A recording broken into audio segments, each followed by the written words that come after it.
is Saint Irenaeus and his defense of church orthodoxy from the Gnostics. This may be two parts, I'm not sure yet, but I'm going to try to do part one of a thesis that I have shown you, links in the description, and you'll be able to read it for yourself. I've highlighted the sections that you're going to see, and so we can understand, and this is from a Protestant perspective. And welcome, Pedro. Yes, I will do that talk on the American Founding Fathers.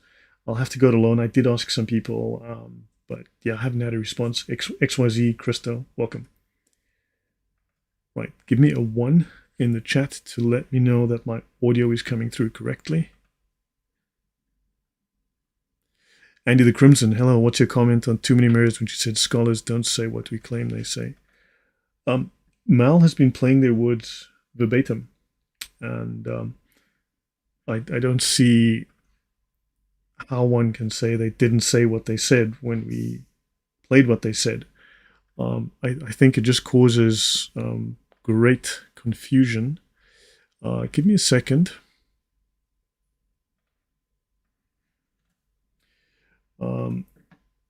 So just so you are aware, on this video, I made a comment here. So this is on Mal's video. Hold on, let me just get back. Yeah, so welcome everyone. Quivering Quasar, nice name, interesting. Quivering Quasar, interesting. Ernesto, Chidin Kennedy, Dragon, of course, thank you for being here. Sandro Correa, hey, I sent you a text on Skype. Yeah, I was just busy, so check Skype, because I mostly use Skype, not WhatsApp. Marion, welcome. PJ, Ben Yosef, XYZ, of course, good to see you. Enki, welcome. Christo, I said already, and Pedro. Okay, yeah, so this is a statement that I made. So I did an analysis of everything that she wrote here, that statement. Okay, so I broke it down with a summary, and then I gave my thoughts here. But so the assertion that her views fit right into the mainstream scholarship, with one exception, is a rhetorical claim. And scholarly opinions on the Quran's origins remain debated. And I think we've demonstrated conclusively that there is heavy bias in academia. Maybe those scholars don't want to get stabbed in the parking lot, like Salman Rushdie, or they don't want to lose the Saudi funding to the tunes of millions of dollars a year to the universities. So this would affect the outcomes. And yeah, they'll say 1 + 1 and fail to tell you the word 2 because they don't want to make those obvious connections and conclusions. So, but look, we'll see how that goes. You know, and the scholars don't say what we claim they say. It's like saying, but the Quran 9:5 doesn't mean that. It says that, but it's not what it says. It's what it means, and it's what I say it means. I don't know. What do you think, Andy the Crimson? What are your thoughts on that? Yeah, so, I mean, this is really interesting, unexpected, and very interesting. Stewards Impact Church and Barrington, welcome. Yeah, for me, this is very, very unusual. Actually, let me just go to my channel. Mary Harb, I mean, I find the surname Harb is Arabic. It's a Muslim word for war. So, Mary with the Muslim surname, okay? By the way, on my community tab, I've been making some notes. This was one on the Sharia. Should Christians be concerned about the idea of Sharia law? I would like to make a statement on this, right? So I wrote an article here, and also there was this video I saw just recently. I think she drinks too many Kool-Aid. Okay, yeah. Should we be afraid of Sharia law? So I have made now, I think, 2 or 3 public statements. I've left comments directly tagging him, and I've left comments on my own. You know, he's tagged here, and I've tagged him like 3 times, I think now, for him to discuss with me. So please go to my community tab. And I just said perhaps he would be open to a public live discussion on a stream to show and to read the actual laws and offer his commentary as we go. This perfect law of Allah brought by Muhammad should be something Muslims are excited to have the world learn about, because he stated we have nothing to fear. So if there's nothing to fear, let's not say that, hey, Professor Arnold P. Bumfluff from Alta, Nebraska, wrote this wonderful article saying that, you know, Sharia is actually wonderful. It's all beautiful fragrances, daisies, and cotton candy. Okay, that's nice that Professor Bumfluff had an opinion. That's fantastic. I would rather we just read the Sharia. So, and from Bad Wi-Fi Stan Albania, Kono Spiros, welcome. I have a full set of teeth. Oh, one tooth. Okay, okay. So hold on. Let me just do this first. Let me start here. I just want to make this a statement. The statement. So this was in regards to Paul Williams, right? Because as he said, he stated, we have nothing to fear from Sharia. Now, you know, people are very concerned, and without the facts, we cannot make a decision. So defenders of Sharia assure us that we have nothing to fear, right? They claim the Sharia is compatible with our values, our Western Christian values, and way of life. So rather than debate this issue endlessly, I propose a simple solution. Let us read and explore the Sharia directly. Okay, directly from its source text with an open and inquisitive mind, right? We need not approach this discussion with fear or anger or aggression, and we have been told that we have nothing to fear from the Sharia, so therefore there should be no fear in us opening the books and having an open, honest, transparent discussion and investigation, right? So let us seek to understand Sharia through a calm, transparent, and honest examination of what it openly proclaims about itself. Not what Professor Bumfluff or Professor Shiton Shu in Japan said about it, but what the Sharia books say in themselves, right? What the books themselves have written in black and white on the page.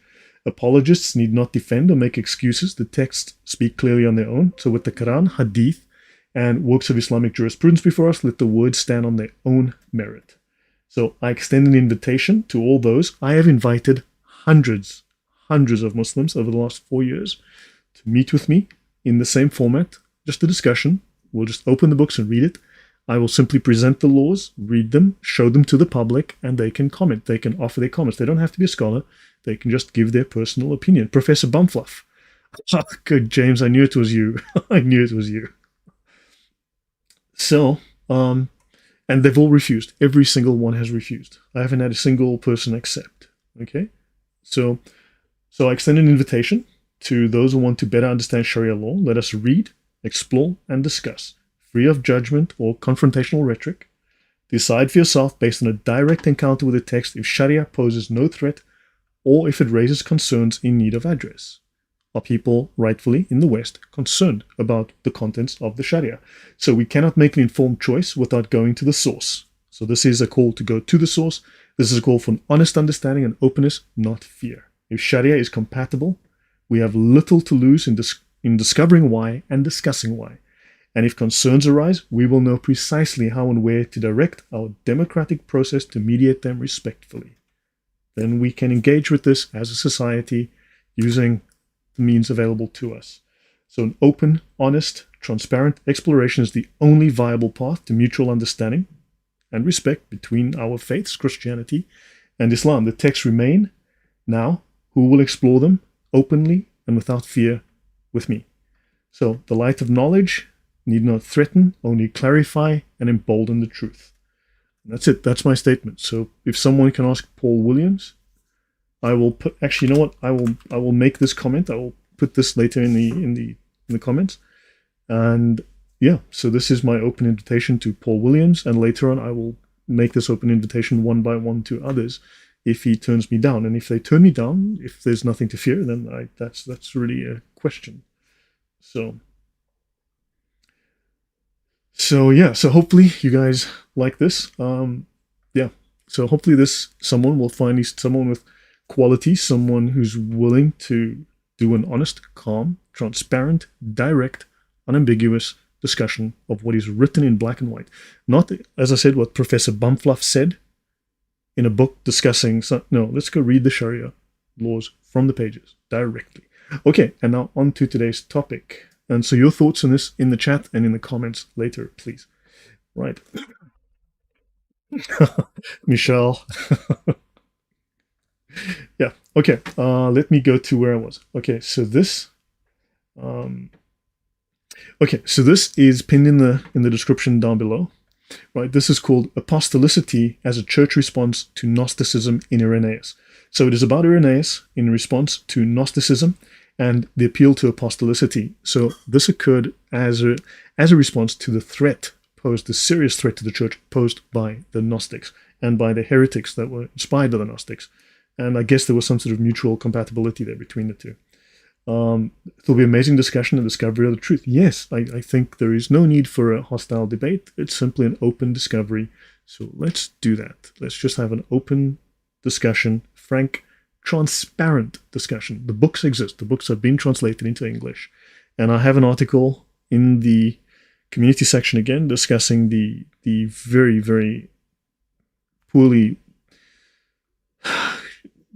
argued claim that it can only be understood by elite scholars or in Arabic. If it's only understandable by a very tiny minority of the world's people, then it cannot be universal. And if it can only be understood by elite scholars, then it cannot be universal either. So, all right. So hit the like, share, subscribe, all of those things, those YouTube things. And let's hope and let Paul know that I've made the invitation. He should know by now. But and then later on, I will choose someone else and see if they'd be willing. I know that the request has already gone to MENJ, or the Muslim apologist, and he basically said no. And he said that I should call into his weekly show. But he's got other things going on. This is a specific, focused session purely on the Sharia. If we have nothing to fear, and they tell us we have nothing to fear, then let's just read it, that the words speak for themselves. Okay, so this is Concordia Seminary. It is one of two seminaries owned by the Lutheran Church. So the man who wrote this thesis is a Lutheran, right? And this is his PhD thesis, Gukhan Bai. His English is not 100%, so occasionally you'll see some weird English. Right, Apostolicity as a church response to Gnosticism in Irenaeus. A thesis presented to the faculty of Concordia Seminary, Department of Historical Theology, and it's pretty good, for the degree of Master of Sacred Theology. Okay, so that's all the funny business here. So the Gnostics' use of tradition, living voice, scripture. I'm only going to do about up to page 30, so it won't be the whole thing. Rule of faith, the apostles, Gnostics, and their rites. Were there Gnostic churches? Baptism, Eucharist. Interesting. So he covers early church history. This is 1st century, 2nd century church history. So, right. Irenaeus' use of tradition, living voice, scripture, rule of truth, ministry and episcopal succession, sacraments. That's an interesting portion there. All right. So we're only going to do up to the summary here, page 40. Right. That's all I'm prepared to do today. Let's jump ahead. Introduction. Right? The early church history is a record of changes that occurred in the church. So the church was developing, right? The church was to some degree suppressed by the Romans. There were killings of Christians, of course. They couldn't always meet. And also the texts weren't always available. And for 400 years, there was no set canon of the Bible. Yes, oddly enough, Jesus didn't leave behind the Bible. He didn't leave. He didn't go and drop a book and say, hey, just read my book, by the way, right? So it took a long time for the church to decide which were the relevant books which needed to be included in the canon. So in the form of tradition, a great change was made from oral tradition to written one. So now we realize there was no written Bible for a long time, or there were maybe fragments of it, portions of it, but not complete. So oral tradition played a strong role. So what did we do before sola scriptura? Because the apostles could not have had sola scriptura. We know that sola scriptura effectively refers to the New Testament for all intents and purposes. So therefore, the apostles didn't have it, right? They weren't written. The early Christians didn't have it. So what did they do before sola scriptura? Still waiting for an answer on that. So, okay, so a great change was made from oral tradition to written one over time. Written copies of the various books of the Bible appeared, right? The earlier prophetic ministry died out and bishops replaced the apostles. Okay, bishops replaced the apostles, so the heads of the church were the bishops. Prophets and teachers as authorities. So the struggle with Gnosticism brought about the development of the triple authority in the church, that is, the canon of the canon of the New Testament, tradition, and apostolic succession. So this Lutheran, this Protestant, okay, is telling us that because of struggles the church was having with heretics, it needed to clarify its language. It needed to develop its doctrine. In other words, there were certain oral traditions in place, assumptions. And therefore, I thought the KJV was written in 33. Jesus only left 11 copies. The problem is there was no Kinko's, there was no printing press. So therefore, they couldn't rapidly, print enough copies of the KJV to get it out. The printing press came a lot later. So therefore, when the apostles got killed, probably the Romans burned their KJVs. So yeah, the KJV was only rediscovered by Martin Luther in a monastery in the 1500s. Believe it or not. That's the official story. Martin Luther discovered the Bible. He'd never seen the Bible, never read the Bible, never been shown the Bible. Even as a monk, an Augustinian monk at seminary, he discovered the Bible one day in a room. That's a story I have to go into one day. It's a ridiculous story. Martin Luther is obviously lying. He's exaggerating for effect. It is propaganda. So we'll talk about that story one day. Okay. Oh, by the way, and thank you. For those of you who know, I did buy the Luther's Works, volumes 1 to 55. Fantastic. Thank you very much. With your support, we did that. So let's see here. Yeah. Okay, so let's see. Right, so in response to the attacks by the Gnostics and heretics, the church had to clarify its doctrine. So therefore, they said, hold on, to defend ourselves, we need to rely on the canon of the New Testament. We cannot have any old random canon, right? We decided, the authority of the church decided on what is in the New Testament. We can't have the gospel of some random person written by a Gnostic included in the Bible. And tradition, they relied on tradition. This would be part of the oral tradition, part of the learnings passed down, not written yet. And also apostolic succession. So with the passing of Gnosticism, blah, blah, blah. So the importance of the liturgy and synod and council was growing. The importance of the liturgy and synod and council was growing. So this is interesting. They weren't simply just, well, I'm Brother Bob, that's Brother Mike, and we're preachers now. So what happens is, the Dewey Reams. Yes, no, the KJV came later. Okay, fine. You're right, Cryptic Lama. Yes, you're right. Jesus left the Dewey Reams. Probably. Right, so understand, there was the liturgy, the synod, and the council. So clearly, there was some kind of authority structure within the early church as well. And appeal to patristic authority increased, thus almost every area of the church suffered change, gradually or rapidly. The church had to develop in response to threats. Right? Now they speak here that after the time of the apologists, they had a thing called paradosis. Right? He mentions this word of paradosis. So let's have a look at this word paradosis. So forgive me, the text is very small here. I'll have to read it to you, but I can't make it bigger. So the word paradosis refers to the way that Christians pass down their faith from one generation to the next. This includes the teaching of Jesus, who revealed God's message and salvation. These teachings are spread through the Holy Spirit to the community of believers, the Christian church, right? So that's the community of believers. Now, one of the issues that the Catholic Church had with Martin Luther was he redefined the idea of ecclesia to, instead of the church, into a community. So he wanted to remove the authority of the church completely and then say, okay, it's a free-for-all. Everybody can make up their own Christian views. Right? So paradosis includes many forms of expression like core beliefs, worship songs, and chants, symbolic rituals, formal ceremony, church rules, and church leadership roles. So notice this Lutheran is explaining to us that these things were fundamental within the early church. Leadership roles, okay, rituals, formal ceremonies, formal rules. All of these diverse traditions came from what the apostles originally received from Jesus and spread to others. Interesting. These are meant to carry on the one true message the apostles proclaimed, right? And paradosis also means proclaiming the story of Jesus and what he accomplished, passing on Jesus' words and examples, following the standards of conduct that Jesus taught, and guiding how Christians should live and work together. Through paradosis, the church serves as the means for preserving and spreading the teachings and traditions of the faith. Paradosis connects Christians to the church's origins, but also applies to the present day.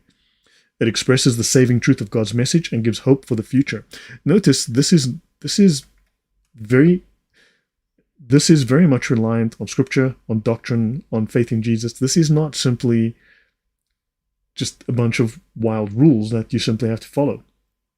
Right. So in essence, paradosis refers to the transmission across time of the core Christian message of salvation, including the teaching, tradition, and institutions. Interesting. So there are teachings, traditions, and institutions. Now, I say this because from a Protestant point of view, you constantly hear that traditions of men and tradition has to go because we've got Jesus basically just sent through Ethernet messages into our brains. Like, okay, that's what the Gnostics claimed. That makes you a Gnostic, not a Christian. All right, okay. So when we read the writings of the post-apostolic fathers, it is not difficult to see that the key term to them with respect to authority was the Lord or Christ. So therefore, they were very much reliant on Jesus. So therefore, the Catholic Church, if it is the oldest church and the first church, it was reliant on Jesus first. The primacy of Jesus, not the primacy of Mary, not the primacy of some random set of rules, but Jesus was first, and Jesus was expressed through the scriptures. So it was regarded as the only authority of Christian teachings, right? So the writers of the period appealed directly to the Lord for their teachings, right? And they relied more on the Lord himself than on the apostles, because the apostles were not originators of the Christian religion, but the witnesses to it. Now, in Clement's first letter, Clement urges Christians to keep Christ's commandments. Interesting. Why should you keep Christ's commandments if it doesn't matter? Because God has elected you, and therefore you don't have to do anything. So why would you say you have to keep his commandments? Understand this, which is works-based, right? So now you have to do work, so you have to do something. And of course, you've heard rituals, you've had sacraments. Paradosis is literally the handing down of something that can be from physical material stuff, handing on to over someone. Yeah, in this context is what he said exactly. Yes, I looked it up, Author Christus, but thank you. Yeah, you have a good understanding of Greek, obviously, so thanks for the corroboration. And it says here, now remember, he's writing in this Lutheran, this Protestant, he's writing in context of the Catholic Church. Jesus Christ is our salvation and the mirror of God's pure and transcendent face. So he's not saying that the Catholic Church is in any way violating any of the church traditions here. All right? So, through him, so blah, blah, blah, let me see going. Okay, Clement explicitly mentions apostolic tradition as follows. So now we're going to the early church fathers again. So this is Clement. The apostles received the gospel for us from the Lord Jesus Christ. They didn't get a book. They didn't get the Injil, a copy from Jesus. They got the message, right? The teachings. So Christ is from God and the apostles are from Christ. So there is apostolic succession. And the apostles appointed their first converts after testing them by the Spirit to be the bishops and deacons of future believers. So if they are the bishops and deacons, then you have an authority structure in the church. Aquavitae, handing over. If I give you a burger, am I betraying you or am I giving you a burger? If I hand over a Bible, am I betraying you or handing you a Bible? Pay attention, right? So understand, this implies very strongly here that you have an authority structure within the early church. He's admitting this here, as according to the words of Clement, right? There is an authority structure. Now think about it. If a bishop bishop historically was always in charge of a church. The bishop was the top guy in a place, right? Then you had the deacons and the laymen and so on. And you had then, the clergy, and then you had the lay people, right? So what this implies is that there is always an authority structure. Now, if there is one church, think of this, if there is one church only, then you're going to have a bishop that's ultimately going to be in charge. That would make logical sense. And that would be the Pope. That would mean if there's one church, one single church, one united church, then it's ultimately going to be one bishop. If every region has a bishop who's in charge, then every bishop at some point would be responsible to a senior. Because if everybody does his own thing, his own way, you're going to have fracturing and division. Welcome to Protestantism. And yeah. Okay. Now it says here, our apostles appointed the officers we have mentioned. Furthermore, they later added a council to the effect that should these die, other approved men should succeed their ministry. So there is an idea of apostolic succession and authority. The idea of the apostolic tradition in the ecclesiastical ministry has clearly appeared. So you can say, well, look, it didn't exist in the first 10 minutes of Christianity. Yes, because the apostles were alive. Now, of course, if you want to claim that you can only go with the very earliest traditions, then you're going to have to say, well, are you worshipping in a cave? Are you being killed by the Romans? Well, you're not doing the right Christian thing. So please hand yourself over for you being eaten by lions in the circus and go worship in a cave, right? So that obviously is ridiculous. So the idea of the apostolic tradition in the ecclesiastical ministry has appeared. So these are gradual developments within the church. Okay, so let me continue. Let me see if there's anything here that I need to get to. No. Right, so next. According to Clement, the goal of peace and harmony in the church has been handed down from the beginning. Peace and harmony. In other words, everyone has to get along. But this is not the church of nice, where everyone just has to be nice to each other. He's speaking of a single church operating in harmony. The admonitions are all enforced by Old Testament examples. Interesting. The well-known phrase in Clement, the glorious and holy rule of our tradition.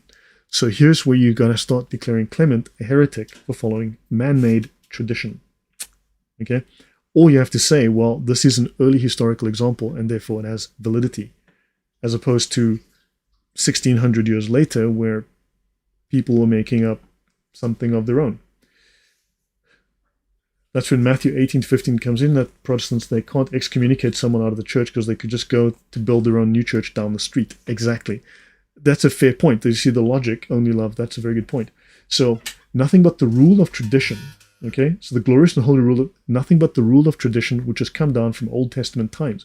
So now you've got a continuation of Old Testament tradition, but it's now obviously with the new covenant. So this is a continuation of the Jewish tradition from the time of Jesus into the now Christian tradition. Arnold Erhardt holds the idea of the apostolic succession in 1 Clement forms part of a repeated attempt to prove that the ministry of the church was the continuation of that of the priests and Levites in Israel. He calls this apostolic succession a priestly succession. Notice the Levites were a priestly class, so there was a class of clergy that were separate, apart. You didn't have, as Martin Luther redefined the word ecclesia to mean this general group, everybody's now a Christian, everybody, understand? No, he said, no, you have leadership. And this goes against Protestant tradition, right? This already calls into question Protestant tradition if we read this. So let me continue to page 8. This is page 5 here, but page 8 within the PDF. All right. Now, he mentions the Didache. He says earlier above that the first letter of Clement is the oldest known Christian text. We know now that the Didache is even older. The Didache is now regarded by many scholars, after much more time and research, to be the oldest Christian document. It's a catechism. And when you read it as a catechism, it is very Catholic. I mean, it is distinctly Catholic in its practices, its wording, and so on. So he says here the Didache probably composed about 90 to 100 AD. However, we now know that the Didache possibly dates as early as the year 47, 48, right? And many places now 50 to 60, right? So now he says here we cannot ignore Jewish elements in the Didache, but the Didache begins with the introduction of the Lord's teaching to the heathen by the 12 apostles. But so it says here, you must elect for yourselves bishops and deacons. Interesting. So they have to be bishops in the church, which already tells us you have an authoritative church structure. So on top, you have bishops and deacons. But of course, those regional bishops and deacons were all supervised by the original apostles. James was considered the head of the church at that point, right? So then and of course, then Peter is, we'll get into that. But understand, there's a leadership and there's a hierarchy. So again, this goes against many, many groups that are like, we're all equal, we're all communist Christians because we all have a say here. No, right? So elect yourselves bishops and deacons who are a credit to the Lord. So they have to pass a certain moral standard. And, oh, by the way, tomorrow I will be talking about Martin Luther. I will do an exclusive session just on Martin Luther versus reason. Everyone has been asking me to talk only about Martin Luther. I will do that tomorrow.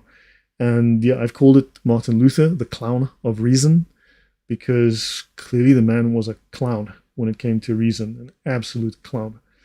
So they are directly connected to the Lord. So you are responsible to the priests above you, and the priests above you have to take on the responsibility of being priests who serve God. Okay, so let's continue. Then the speak of Ignatius reveals the same tendency. Comparison with Clement's first letter and the Didache, Ignatius emphasizes the monepiscopate, right? But he says, where the bishop is present, there let the congregation gather. Just as where Jesus Christ is, there is the Catholic Church. He didn't say the Calvinist Church. That's crazy. How could he not? Because Calvinism is original Christianity, according to Calvin anyway. So oddly, there's the Catholic Church. Without the bishop's supervision, no baptism or love feasts are permitted. Interesting, the bishop had authority over tradition, right? Over activities that took place in the church. Ignatius compares obedience to the congregation to the bishop with Jesus Christ's obedience to the Father.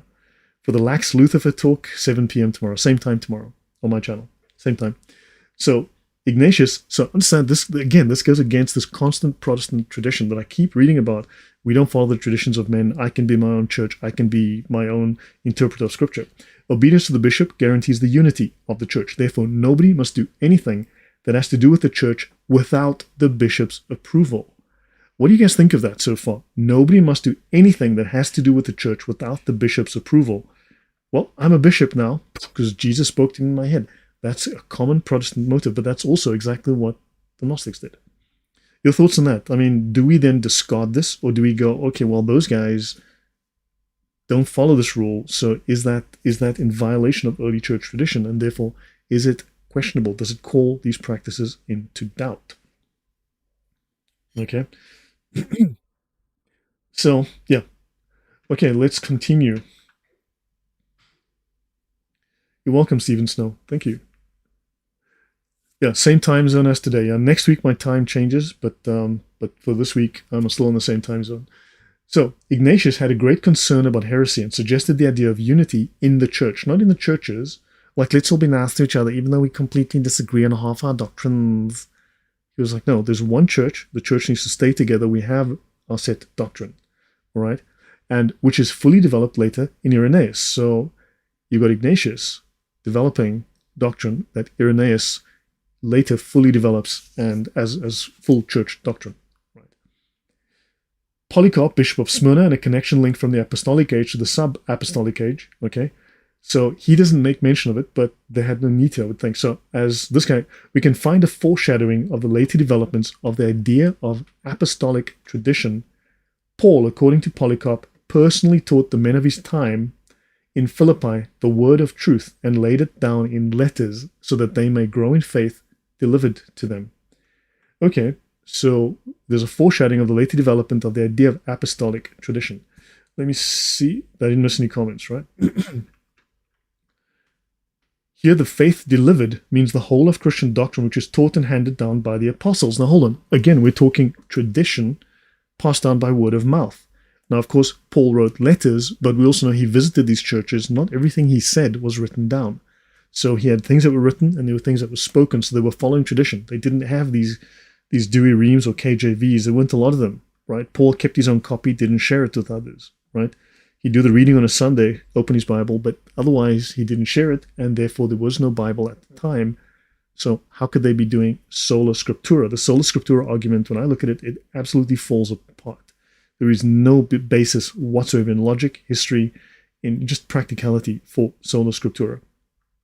Right? So this is purely oral tradition, doctrine handed down. So again, traditions of men. Right?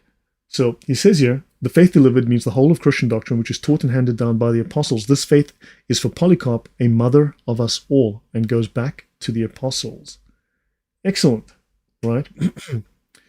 He goes on to say, the consciousness of the apostolic tradition has been steadily growing, largely because of the heretics who denied basic Christian doctrines. So the church, there wasn't this degree of disunity in the church. Everyone knew, because everyone assumed that the idea was just the traditions had permeated, right? They'd simply permeated the Christian community. They were just doing what was assumed, right? What had been handed down to them. However, because of heretics coming along and bringing new ideas, innovations, heresies, errors, right?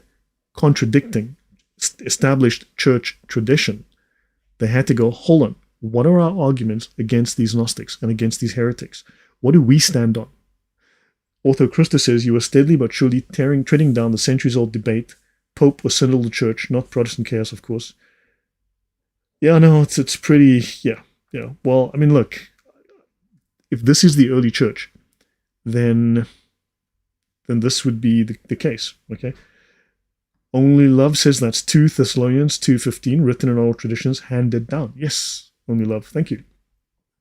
Okay, so because of threats against the church, because of attacks, the church had to develop and clarify its doctrines, had to start writing things down that had previously not been written. They had to develop procedures, methods, okay, and so on.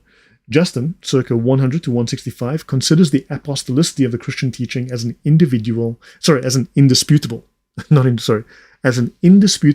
So Justin considers the apostolicity of the Christian teaching as an indisputable authority. And remember, Calvin and Martin Luther both claimed to be speaking for Jesus.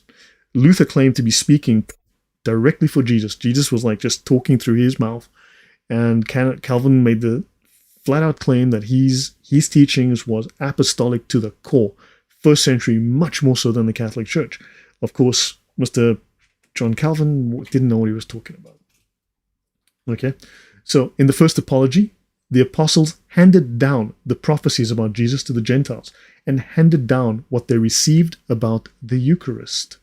For Justin, this apostles handing on is authoritative because they handed down what they had heard and seen as eyewitnesses to God. Interesting, no Bible yet. Okay.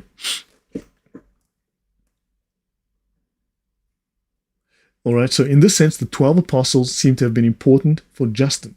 And phrases such as, we have learned, we have been taught, we have received, and it has been handed down occur with surprising frequency in the first apology. Notice, nowhere here do you say, well, the Bible says, sola scriptura, baby, it's saying in the Bible here, look on page 5, it says over here exactly what I needed to say. Because there was no sola scriptura, because there was no scriptura back then. There was the Old Testament, maybe the Torah, little bits of things. But yeah, so, all right. Now, moving on. So this again goes against the idea, many of the ideas, the very broad ideas that are put forward by, again, Protestant churches and Protestant commenters. Right? It is important to note that Justin considers the apostolicity of the Christian doctrine as a requirement, so that we can really speak here of apostolic doctrine. Right? You've seen that I've been banned. Okay, I'll have to look into that, Elliot Realty. I'll have to look into that, okay? It's, yeah, who knows why. So, I mentioned here that the consciousness of the apostolic tradition has been steadily growing because of the influence of heretics. So again, the church didn't spring fully grown, bang, like an adult, on day one. The church met challenges. The church had to develop in response to growing needs. When you're just 5 people in the church, you guys know each other. You don't have to worry about details. But as you grow, as you spread geographically, suddenly you need to start to develop doctrines. You need guidelines. You need to give people letters, right? So therefore, the church didn't just spring, boom. And sola scriptura could not have been there in the beginning. It absolutely was not. Because in the beginning, there was no scriptura. Elliot, I have no idea. You're the second person that's come to me that's spoken about this in recent times. It could have been some other mod did it. It could have been YouTube did it. YouTube does weird things. I have taken various people out of the ban list in the recent past. So just drop me a comment later. In case I forget, drop me a comment later, and I will just give me the name again, and I will remove it. Take it. Welcome. Okay, so yeah. Okay, so Justin had a great concern about the heretics and that he combated them. The struggle with the Gnostic heretics may have pushed him to rely on the apostolic tradition. One of the most important ideas in Irenaeus is the concept of in the church, where the apostolic tradition is deposited in the church. It is interesting to note that such an idea is already found in Ignatius. If anyone is not inside the sanctuary, he lacks God's bread. He who fails to join in your worship shows his arrogance by the very fact of becoming a schismatic. That is a crazy definitive statement. So now you've got Irenaeus and you've got Ignatius. You are either in the church or outside the church.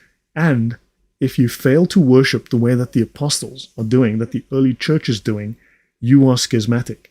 Now, that is a blunt broadside, again, on Protestant practice. Right? So what are your thoughts on this, guys? Am I misreading this? Am I misunderstanding this? Am I misrepresenting this? What are your thoughts? Please let me know. Right? If you agree, just drop a 1. Otherwise, your thoughts would be appreciated. I'd like to know, am I misreading this in any way? So, such a designation of the heretics as outside of the church is also in Justin, right? Now, someone mentioned a couple of days ago that, oh, Lloyd, you're not just attacking the Protestant church. Look, let's be blunt. The Protestant church has attacked for centuries. Now, we'll be doing that in detail. This is coming when I get to the Black Legend, the Spanish Inquisition, which you're going to find out is 99% Protestant lies. And I'll repeat that, 99% Protestant lies. But you will discover that the Catholic Church has been under the attack of Protestant churches for centuries. Absolute, blatant lies by Protestants, right? Lying Protestants left and right. I don't know how else to say it. That's the fact. And we will go through those details.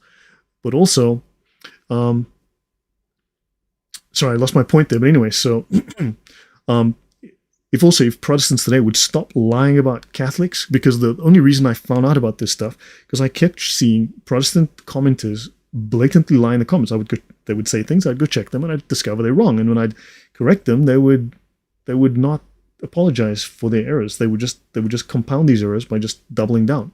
So if Protestants are going to lie, then I'm going to present the truth. This is, you are attacking the Catholics, right? As lying Protestants, even if you don't know that you're doing a lie, you are still repeating a lie, whether you are aware of it or not. You're attacking Catholics. I'm simply revealing the truth. This is history. So therefore, I'm not attacking Protestants. You are feeling attacked, but this is purely, I'm just showing the truth. What I see to be historical fact. I've been both Protestant and Mormon. My brain is a tangled mess that I'm trying to deprogram from. Yeah, get out of that. These words from Irenaeus are very heavy. I wonder what he would think and feel about Orthodox schism today. Yeah. Eastern Orthodox, there's some issues there, man. I've seen EO people say some very weird things. Let me see. Ortho Christus, a historical fact. The Church of Christ had for many hundred years before the split a pope as a visible head. Yes. Can you name Orthodox popes? Yeah. The experience I've experienced the same on literally most streams. The stream creator has the ability to automatically hide your comments even though you see them. Nobody else can. Okay, Ortho Christus. No, sir, I believe you're not misreading it so far. I mean, look, again, this is linked in the description. You can download it, read it for yourself. It's on the screen. You can see it. I'm not making it up. So, okay, so he goes here. Now, he lists heretics such as Marcionites and Valentinians. And Justin states here, they are all outside of our communion, for we know them for what they are, impious atheists and wicked sinners, men who profess Jesus with their lips, but do not worship him in their hearts. These men call themselves Christians. Now, quite bluntly, this very same definition can be applied directly to Protestants. I don't think I'm overstating it, right? So this is something that can be applied directly to Protestantism. These words apply there as well. Here the phrase outside of our communion is used in the same way as outside the church, as used by Irenaeus. These men call themselves Christian is also just the same claim of the Gnostics, which Irenaeus describes. They call themselves Christians. And I think I've demonstrated sufficiently that Calvin has extremely Gnostic views. And we'll see the same within Martin Luther. Very, very Gnostic views. Okay, guys, can we focus on the topic? Elliot, we've already heard you. I've said I will address it. Focus on the topic. Let's stop bitching and moaning, right? Let's get back on topic, right? If you want to talk about fishing or what color your car is or what mags you bought today, then I will ban you. All right? So, okay, also, just an interesting point here. It should be borne in mind that Justin wrote at a time when theological terms were not universally and precisely fixed. By implication here, though, what you have is these terms were eventually fixed. They had specific meanings. What is interesting that suddenly in the 16th century, these terms get redefined. These terms start to mean something else. And now today in the 20th century, the Catholic Church still means the same thing it did in the 2nd century. Whereas in Protestantism, the same word means 5 different things across 5 different Protestant denominations. So that for me is a problem. Like, which group do you go with? Which definition do you go with? Well, I mean, I go with the one that's the oldest, the one that's been first. When folks act like commie fascists, I just boycott and expose them at the end of the day. Okay. Okay, so once St. Charles and Grinch, once again, I'm floored by your research ability to make the topic understandable. Thank you. I try really hard. Only Love says, just like the Anabaptists in the 12th and 13th century, and people today are still parroting arguments without researching church history. Okay. Now, the words, by the way, the word heresis or heresy is derived from a verb which in the middle sense means to choose, and thus comes to be used of those who follow a particular opinion. So understand, we've already got fixed practice. You've already got words that mean a certain thing, right? Definitions that are becoming fixed at that point. Now you've got people who follow a different opinion. This means they are outside of the church. So by this definition, by these early church fathers, by these major early church figures, the Protestants are outside of the Catholic Church. Now, of course, you may be outside of the church and still practice some truth, but you are also then by definition in error, if not heretical, right? So understand they've got a clear definition here of inside and outside the church. Doesn't mean you're 100% wrong, that you're 100% a heretic, but maybe you are a heretic. Maybe you have to accept that label because it might well be true. Otherwise, you are in error. So Mick says the nearer you get to the actual truth, the nearer you get to, the nearer you get to the time it happened, the nearer you get to the truth. So so understand the use of the word was not necessarily derogatory in the New Testament sense, but later the church followed the Pauline injunction to avoid parties within the one body. Interesting. There was one body of the church, one set of teachings. Now we've got what, 20,000, 5,000? Who knows? Far too many, right? So, and it says here, in the course of time, the heresies appeared in the church.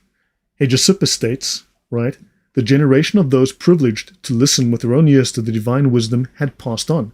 Then godless errors began to take shape, and through false teachers, who now that none of the apostles was left, threw off their mask and attempted to counter the preaching of the truth by preaching the knowledge falsely so-called, the Gnostics, right? And heresy was originally an offshoot from orthodoxy. So understand, heresy often looks an awful lot like orthodoxy.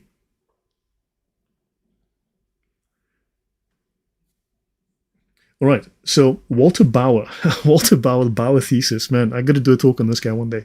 Just also here's a problem. Okay, Walter Bauer is the guy that developed certain ideas that are now very, very popular with what to do with the glosses, and that's a very popular Christian apologist who talks about many Christianities, Bart Ehrman. Okay, so Bart Ehrman follows the Bauer thesis. He says there were many Christianities. It's like there are many answers to 1 + 1. You can have 1 + 1 = 5, 1 + 1 = 12, 1 + 1 = 9, 1 + 1 = 2. Ah, that's so boring. So the question is, how flexible is Christian doctrine? Can you have 7 sacraments? 9, 12, 1, 0, 2.5, 3.2, 7.6? No, there's only one right answer according to the church fathers. So Christian doctrine is not that flexible. Can you have Jesus never existed but was just a ghost? We just saw an apparition and he was actually just a phantom? Or can you have Jesus was born? Can you have both? Jesus was not born, Jesus was born. No, you can't. These are contradictions. You cannot have that. So how can these guys be Christian when they believe something that is utterly the opposite of and contradictory to established Christian doctrine? Christianity is not that flexible. Therefore, Bart Ehrman is just talking out of his backside. As Turner points out, the modern alternatives imply too high a degree of flexibility of Christian doctrine. So I will repeat that. Walter Bauer holds that with respect to the development of doctrine, there was no fundamental distinction between orthodoxy and heresy. And there's a word for this. It starts with a B and it ends with a T and it's got an S in the middle. Okay? This is Walter Bauer. This is the man that Bart Ehrman follows. This thesis is what Bart Ehrman follows. And the word for this is, you know what it is. Okay? Bull, fill in the blank. All right? And he says both arose simultaneously within the church, and the classical view is in error regarding heresy as later in date than orthodoxy.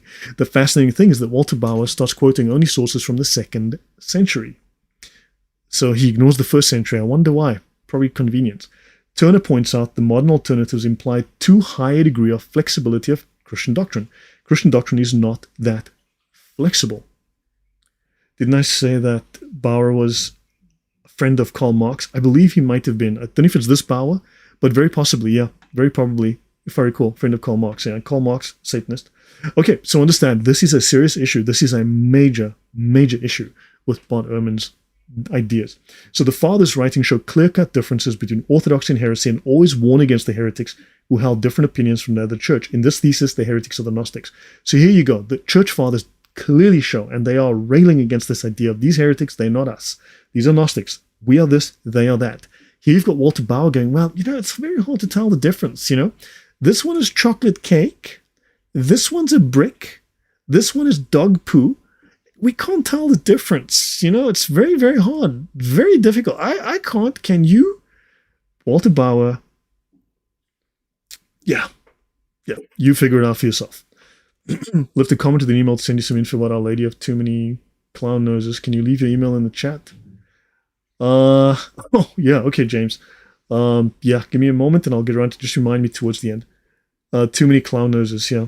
Too many Muslim surnames. Unfortunately, the story checks out. It's not only the Muslims and Jews working overtime to undermine and eradicate, but the pagans. I would, look, yeah, okay. So Nicodemus Serpico, the whole Jewish thing is to a very large degree overstated, and that annoys me, right? There are legitimate criticisms that can be made, for sure. but I don't see people making them. I see them prefer lies, propaganda, and trash. So really, I have little patience for that. Little. So please understand, you are in a minefield. You're stepping on mines. And yeah, you and I, we've not sat down. We're not heart-to-heart buddies. That's a minefield. So Bart has a B in the beginning and an L in the end. Yeah, true. Well, okay. So yes, Bart is really copying this nonsense and passing it as scholarship. Yeah, it's complete BS, as you can see. Okay, so let's continue. Now, okay, page 13. I thought I would be moving faster than this, so maybe I'll have to do this more than one. But Irenaeus, now look, I'm hopefully not being biased, but this is a Protestant, right? Writing his PhD or whatever. This is a Lutheran. So I'm assuming that he's coming from a Lutheran bias, and he does. If you read the very first pages, you'll see his beginning thesis, his premise is clearly there's a certain bias. I mean, he has all of this evidence, and he comes to the wrong conclusion at the end because he has to support sola scriptura, sola fide, all of that nonsense. So he's got to ignore all of this and come to the wrong conclusion. So that's there. But notice all of this evidence looks pretty sound. Irenaeus followed his predecessors. Irenaeus fully developed the idea of the apostolic tradition in combating the Gnostics. He gave the concept of the apostolic tradition guaranteed by the apostolic succession in the church a new meaning. For him, everything is deposited in the church by the apostles.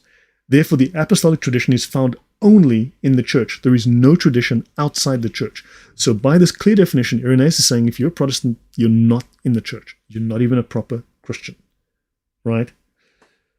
Maria, the Pope is not above bishops of other jurisdictions. So in other words, if everyone is equal, that means no one has authority. Therefore, if there's a squabble, no one can make a final decision. There is no final jurisdiction, which means that, of course, everything goes and anything goes, right? That's why we have 90 million Protestant denominations, and the EO is splitting into 5,000 different denominations.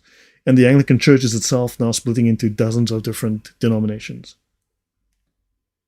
Right? The Pope has to be the final person who makes that decision. He's the chairman of the board. He finally makes that decision. Otherwise, you have anarchy. So, Maria, unfortunately, even your statements here would go fully against the early church fathers. That would go fully against the early church teaching. Now, the question is, do I trust Maria 28, or do I trust Irenaeus, Ignatius, Polycarp, and other church fathers? I personally would go with them. Right, so continue. Apostolicity, guaranteed by historical succession, was indeed the only weapon readily available with which to meet the attack of the Gnostics. Interesting. So apostolicity was the only way, by saying, hold on, our connection is to the original founding church. We are of the original apostles. You guys, where the heck do you come from? This was the way that the church had to defend itself. Okay, Maria, I'm going to put you in timeout. Okay? I'm going to put you in timeout. Your statements sound nice. Those are words. They make sense as words. But in terms of the overall concept, the fact that it is possible to say the words doesn't mean you should. So this is your last warning, your only warning. I have zero, this much interest in other people's opinions. It's not the first time I've seen this, and it's probably not the last, but I absolutely don't. I have no interest in that. None whatsoever. We know that when you have that structure that you are promoting, that is the Eastern Orthodox structure. And you know what's happening? It's looking very, very Protestant today. It is fractured. It is broken. It is getting worse. It is worse than people realize. All right? So either remain silent and learn something, or expect to get banned, because I have no interest in just rehashing old nonsense. All right. On the other hand, so historical succession was how they proved. So in other words, church authority. Understand, Irenaeus and the early church fathers fought the Gnostics and the heretics by means of authority. Not by saying, well, on page 5 of the Bible, look over here. It says that Jesus said, and then therefore we're right, and you are heretics. That wasn't the argument. They said, no, we have authority. Authority is invested in us. We have a chain of succession. This authority is invested in us. And that's how they won that argument. So understand, there had to be a church, and the church has to have authority. Authority means hierarchy. What did she say? She was saying that the Pope has only jurisdiction over over Rome, and everyone else has jurisdiction everywhere. So how do you agree on an issue? How does a board agree if everyone has equal authority? There's always a chairman of the board. That is normal. Okay, we don't do communist Christianity, right? So, on the other hand, the Gnostics claimed that they themselves were ordinary Christians and had the apostolic tradition. Well, so did Calvin, and John Calvin talked bullshit. So did Martin Luther, and Martin Luther was bullshitter extraordinaire, and we're going to be covering a lot of that tomorrow. So, and even guaranteed by the apostolic succession. Now, when you read the Baptist history is the biggest joke. Honestly, it's the worst. The Baptist claims to apostolic succession, the Baptist claim to history is just laughable. I mean, it's objectively laughable. Sorry, Baptists, but it's true. Their doctrines, rites, and other practices were said to have been handed down from the apostles. So notice they were making the very same claims. So how do you separate? If both sides are making the very same claims, how do you separate them? How do you separate them? Behalu straight. I love your work. I was adopted by presbyters just to realize the church had destroyed my church and my country. The EOTC, the Ethiopian Orthodox Tewahedo Church. Okay. Presbyters to PA. What is that? Sorry, I'm missing all the. Just realized the church had destroyed my church and country. The EOTC. Just please rewrite that again, Behalu. Just rephrase that so I can understand you more clearly. Is Lloyd channeling Father Hesse? I don't know. Look, I didn't come at this as an apologist. My job was to make sure you didn't die. That was what I was paid for. Okay, so Baptists make the claim, dude. Take it. It is. You've got to read. There's a thing called Trail of Blood. You've got to read it. It's like the history they present is so laughably funny. I mean, it's you have to mock it. It's that stupid, and it's like, yeah, but it wasn't us. We are the purple raxalated Baptists. We're not the green or non-raxalated Baptists. Those are the guys across the street. They made that claim. Blame them. It's like, oh yeah, because it's that group of 5 people over there in that church, and not your group of 3. Got nothing to do with Baptist practice, right? Nothing to do with good grief. Yeah, it's okay. So the EO is not splitting into thousands. Actually, I was exaggerating. It's called exaggeration, but the EO is splitting. There are some serious issues in the EO. Okay, so the Gnostics claimed that they themselves are Christians, and this led to problems. Irenaeus called the Gnostic gnosis, the knowledge, falsely so-called.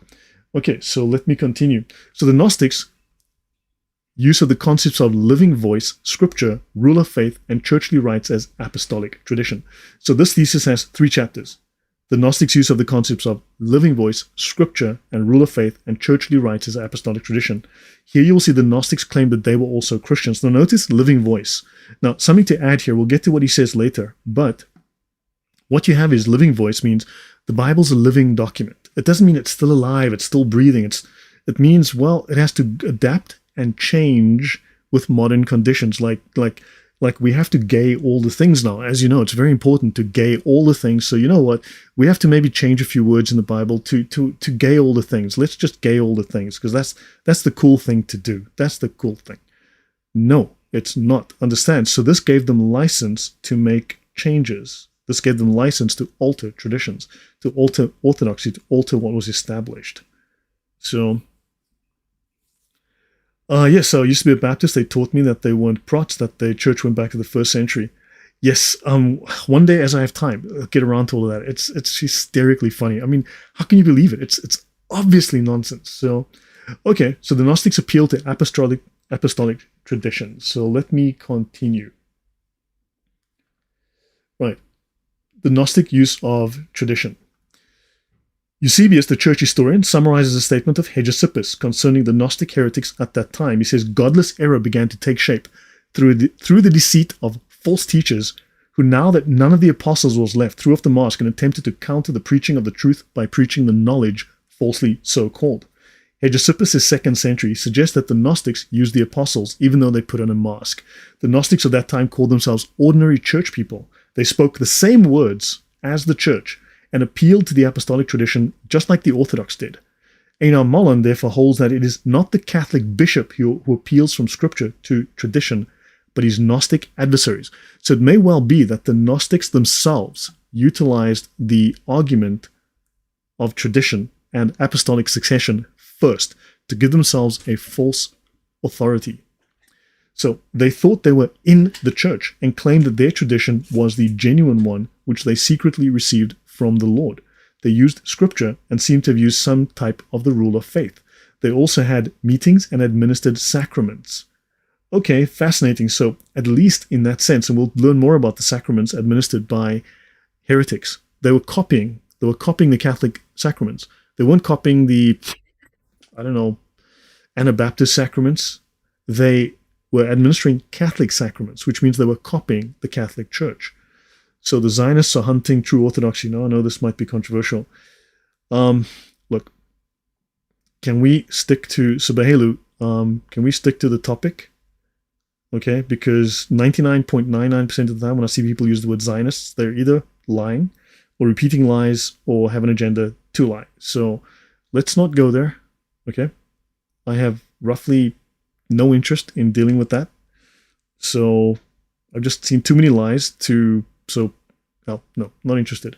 Okay, and if you're going to start talking about the Talmud says, then yeah, I know the Talmud better than anyone else I know right now. So two wrongs don't make it right. Just because someone else may do something more, that doesn't automatically mean others not doing the same. Okay, not sure what the context is. Okay, so understand. Now, they use scripture and seem to have used some type of rule of faith. They had meetings and administered sacraments. According to Harnack, they even had psalms, odes, and hymns, just as the church did. So notice, they actually copied the church very much. They copied the church. And as I said, if you listen to modern Gnostics, listen to them preach, listen to them have a service, you'd have to listen sometimes for several minutes to figure out, are these Catholics? Are these high church Protestants? Are these Baptists? Or are these Gnostics? It can be very difficult to tell. It can be honestly very difficult to tell. Let's have a look at Harnack, and we can wind down here. I'll finish with an hour. Let's look at this here, Harnack. We need to find out who Harnack is. So this is about Luther, Marcion, one of the early heretics mentioned in this text, and the Protestants. The most famous of the liberal, and liberal not in a good way, the most famous of the liberal Protestant scholars in Germany and the 20th century was Adolf Harnack, from 1851 to 1930. In his book, What is Christianity?, he portrayed Jesus as a historical figure who taught ethical principles and emphasized the importance of love and compassion. In other words, Jesus was a hippie. Right? Jesus wasn't divine. Jesus wasn't the Son of God. Jesus was a nice hippie. He rejected the supernatural aspects of Jesus' life. Now, he's supposed to be a theologian. He's supposed to be a Protestant priest. Okay. Such as his miracles and divinity. Now this Protestant is echoing here Gnosticism. This is Gnosticism. This is not Protestantism, a version of this is Gnosticism from this little theologian here. So yeah, he is a Gnostic, being a Gnostic. He focused on Jesus' moral teachings. He taught Jesus was a human being, deeply influenced by the Jewish prophets, who saw himself as a reformer of Judaism. His portrayal of Jesus was criticized as a departure from traditional Christian beliefs. Well, because it's Gnostic. It's not Orthodox in any way. His ideas had a significant influence on the development of liberal theology in the 20th century. Now, this is in my talk on Hitler. Was Hitler a Christian? And on the whole anti-Christian movement within the Nazis, of course, right? And he had a role to play. That's why I mention him here. He's linked to the Nazis and that whole time and milieu. He advocated removing the Old Testament. Now, oh my, because Marcion wanted the Old Testament removed as well. He didn't like the Jews. Before anyone had heard of National Socialism, because the Nazis wanted to write their own Bible, rewrite the New Testament, and of course remove the Old Testament. At the end of the First World War, he attempted to resuscitate the 2nd century heretic Marcion, who had taught that the God of love in the New Testament had no relation to the imperfect God of the Old Testament. These are two different gods from two different books, two different gods. So these are two separate, unrelated gods. And that Christianity and Judaism had to be totally separated. Martin Luther might have said something about that. As Jewish carnal law, Harnack maintained that the Old Testament as unity lies below the level of Christianity. Regarding Luther not removing the Old Testament from Protestantism, Harnack said, because now he's upset that Martin Luther didn't throw out the Old Testament from the Bible. What an unburdening of Christianity and its doctrine it would have been if Martin Luther had taken this step. But nonetheless, Martin Luther's emphasis on gospel over law meant that Luther's concept of faith is the one that stands nearest to the Marcionite concept. So Adolf Harnack is telling us that Martin Luther's Christian doctrine is heretical. He's following Marcion, the 2nd century heretic. Now, this is something worth considering, something worth thinking about. So bear that in mind. So let me finish this page, and I'll do one more page and we'll call it a day. So he was denounced. So, of course, Adolf Harnack was denounced by Orthodox Christians, right? So, the Gnostics were denounced by Orthodox Christians, and the Gnostics defended themselves by appealing to their so-called genuine apostolic tradition.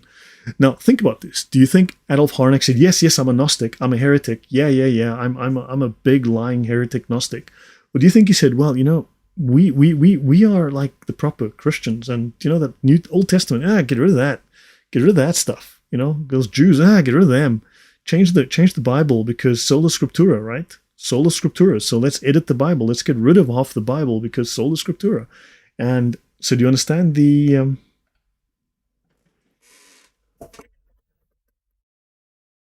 so yeah. So there you go. So hold on, what is Terry Rudnick saying? Okay, yeah, Terry, this is off topic, so thank you, Dragon, for taking care of that. Let's talk about something else, right? Namely the topic that I'm dealing with here now. So, yeah, so let me say, I always tell my Protestant friends, everything you have it from the Catholic Church. Everything you're lacking in is because you're not Catholic.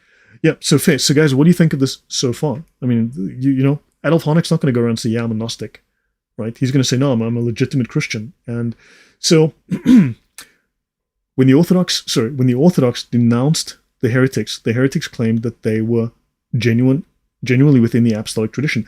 In this way, they attracted many simple Christians to their side. Now, who's got simple theology? There's a guy called, Gavin Ortland? Simple theology. Lots of Protestants, simple theology. We just do simple theology, like, okay, fine, theology for babies. What I don't know, what is that? Well, it seems to be that the Gnostics also appealed to simple theology, not that complicated Catholic stuff. This seems to have been a more acute threat to the church than an open challenge. So this was Christianity that mimicked Christianity. Okay? This was Christianity that looked like, acted like, sounded like, spoke like. Do you understand the difficulty? Gnosticism is not something that you look at and go, yeah, that's wrong. It can look almost exactly like Orthodox Christianity. I think we should end here, and then we'll tackle Living Voice next time.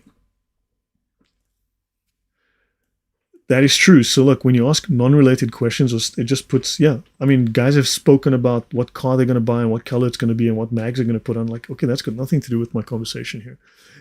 So hopefully you've learned something. Hopefully this has been helpful in giving you some perspective on, remember, I'm not using this is not a Catholic text. This is a Protestant text. And all of this that the guy's presenting here goes against Protestant tradition, goes against Protestant teaching. It violates and actually shows the incorrectness of the statements made by Luther and Calvin, and therefore all the Protestants that flowed from them. So yeah, this for me is, I look at this and I go, well, there's something wrong in the Protestant church. Okay, something fishy. And yeah, guys, so yeah, you've seen my statement that I've made here. If there is nothing to fear of Sharia law, why would you write that? Who knows? Gnosticism to the core, thank you. So quick question, if you have time, how do we consolidate all the evangelists that come to Africa and present the prosperity, flyaway gospel that has ravaged Africa? Okay, so on that question, Martin Luther looked at financial issues within the church. He said, hey, there's financial impropriety here. People are using, there's financial abuse going on. It's called, what was it called? The Catholic financial abuse thing handle. Not tithes, it was something else. So he basically says, the Catholics are using this practice. And of course, what happens is, today Protestants have their own version of it, right? Turned up to 1 million, right? So now you've got the prosperity gospel. This is exactly the thing that Martin Luther called the Reformation of it, supposedly anyway, right? He supposedly used this whole, what do they call it? Not the tithes, the thing that Martin Luther was all upset about. But think about it. The Protestants today are doing exactly and far worse than what they accused the Catholic Church of. So don't we need a new Reformation? And you know what happens if there is financial fraud or financial abuse going on in the church? What you need to do is edit the Bible. You need to introduce new doctrines. You don't fix the financial problem. No, no, no. You introduce new doctrines. You make up a whole bunch of new doctrines. Indulgences. Thank you. Thank you. Indulgences. Martin Luther moaned about and bitched about indulgences. So if you see financial impropriety, you then need to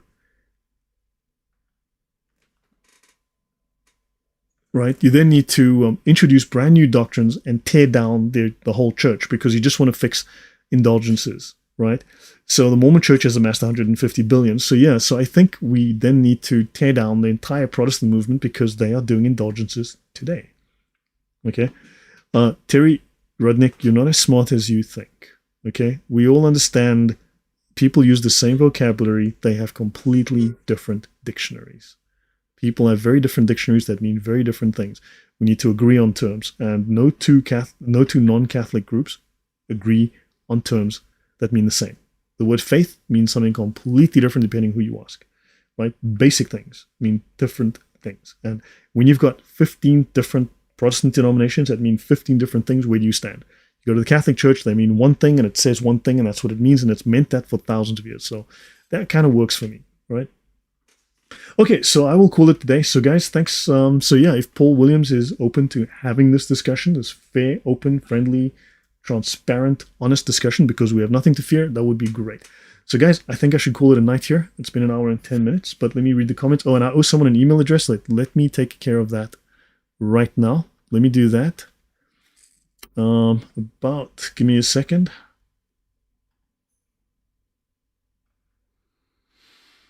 Okay, so for someone who wanted my email address, there it is. That is a temporary email address. I change those every now and again, but you can use that to send me an email. Quinn Blessed, thank you very much. Marcus Kruber would say, Dan Brown novels helped the anti-Catholic agenda. Yes, I spoke on that already, yes. Kiku despised simple theology, the uninformed churchgoer, he would call them. He was Protestant, but I think Catholics would like him, yeah. He was still a doofus as far as I remember. It's something I read about him, and I was like, yeah, okay. Yeah, Primal Fear, you're right. That had, yeah, these were many, many anti-Catholic novels going. Okay, so James Alexander, too many. Okay, James Alexander, I just dropped an email address. I will do this now again. Yeah, I did a statement analysis of the things Mary was saying, and it's heavily rhetorical. She's doing a lot of rhetorical maneuvering. I mean, you're not just being, I speak very plainly, very bluntly, deliberately. I make that as a choice. And you put the facts down, bang, bang, bang, bang, right? And you draw conclusions, where she writes word salad. It's like these long, convoluted paragraphs. You're like, okay, it's confusing to follow the logic. Just be right simply, right plainly. And I think this gives one wiggle room. And for me, that's a problem. But fine, I mean, if she wants to start defending the standard Islamic narrative, Mary with a Muslim surname, if she wants to do that, then great. Harb is Arabic for war. It's a Muslim term. It's the Arabic term for war. So, am I baptized in the Catholic Church? I have to answer this question like every 45 seconds. Okay, I have been raised in the Anglican Church, right? I live in Poland. It's a Catholic country. I go to the Catholic Church. Everyone speaks Polish. I don't have a clue what the heck they're saying. So, but again, so if I said I was Baptist, you're going to go, well, all this information is suddenly wrong because he's a Baptist. Not a word said correctly there. Everything wrong because he's a Baptist. But if a Catholic had said that, it's 100% right. Look, I mean, just for the record, they are Catholic assholes. Loads of them. Met them, seen them.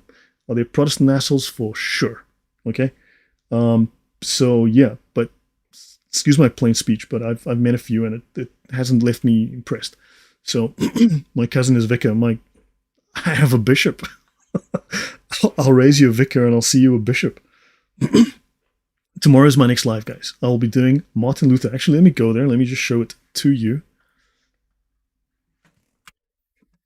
Let me go here. So tomorrow I will be doing Theological, Dr. Martin Luther, Reason's Clown. Why? Because Martin Luther was a clown.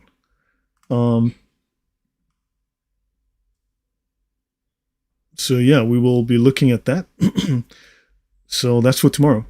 So let me, oops, not that one, that one. So any last questions or did I miss anything? No, I guess I think not. So tomorrow at 7. And guys, that's it. So good night, and we shall see you all tomorrow. Okay, take care. See you at 7 p.m. And then I will do the rest of this another time. I'll go through this thesis, but it's in the description below. Download it. Have a look for yourself. Thanks, guys.